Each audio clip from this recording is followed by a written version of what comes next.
Hello everyone, this is Jared York, and today I'm going to clean out one of my client's computers. As you can see, it's caked with dust, and this is the best way to clean out the inside of a desktop computer that I've found from personal experience. Here we go.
And that's the way to do it.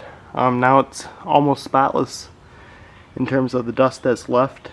And I will post more pictures to the website of what this computer looks like after I dusted it with the leaf blower. Thank you for watching, and I'll see you next time.